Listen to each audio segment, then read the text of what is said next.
রাতে মায়ের হাতে রান্না করা খাবার খুব মজা করে খেয়ে রাত 10টায় ঘুমিয়ে গেলাম। সকাল হয়ে গেল, ঘুম থেকে উঠলাম না।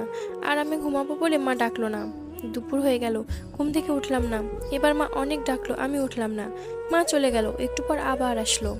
আবার অনেক ডাকার পরেও না উঠায় মা আমাকে অনেক বকলো, আমি তাও উঠলাম না। এবার মা একটা থাপ্পড় দিল, তাও উঠলাম না। এবার মা হাত ধরে টান দিল, কিন্তু আমার হাত পুরো শরীর নিয়ে নড়ে উঠলো। শরীর আমার পাথরের ন্যায় শক্ত হয়ে গেছে।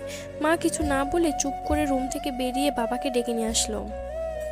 কিন্তু বাবা অনেক ডাকার পরও আমি উঠলাম না। এবার বাবা চোখের জল ফেলে বলছে, উঠে আয়, তোকে আর কোনোদিন কিছু বলবো না।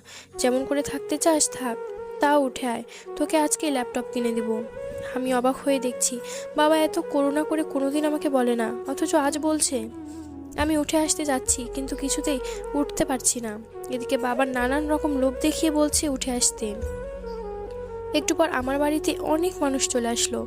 ওদিকে মা কাঁদছে, কেউ মাকে সান্ত্বনা দিচ্ছে, কেউ বা বাবাকে, কেউ ভাই বোনকে নানান কথা বলে বোঝাচ্ছে। একটু পরে কয়েকজন এসে আমাকে খুব যত্ন করে বিছানা থেকে নামিয়ে লোহার শক্ত খাটিয়ায় শুয়ে দিল।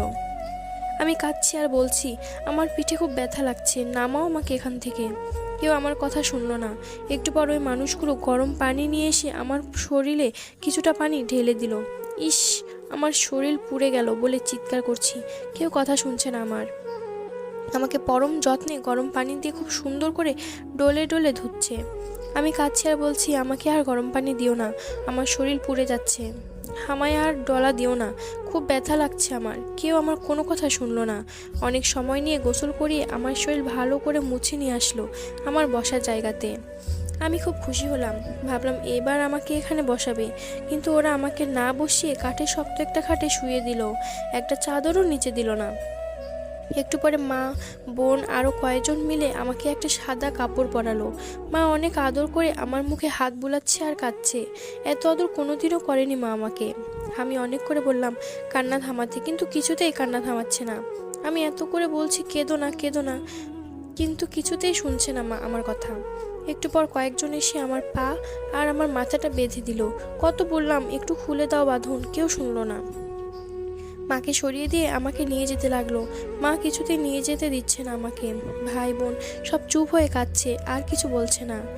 কত করে বলছি ডিস্টার্ব করিস না আমাকে, একজনও শুনলো না, কেঁদেই চলেছে। একটু বেশি ঘুমালে বাবা বকা দিত, কিন্তু এখন বাবা চুপ করে দাঁড়িয়ে চোখের পানি মুছতেছে, একটা বকাও দিল না আমাকে। মাকে জোর করে সরিয়ে নিয়ে গিয়ে কয়েকজন মিলে আমাকে নিয়ে অনেক মানুষের সামনে শুয়ে দিল একটা ছায়ায়। তারপরে জানাজা পড়লো আমার। জানাজা শেষে নিয়ে গেল আমায় একটু দূরে একটা মাটির গর্ত করে রাখছে। বাবা আর ভাই দুজন মিলে মাটির গর্তে নেমে আমাকে কোলে তুলে নিয়ে ওই ছোট্ট মাটির গর্তে শুইয়ে দিল। একটা বালিশ, একটা চাদর, কিচ্ছু দিল না, একটা লাইটও দিল না।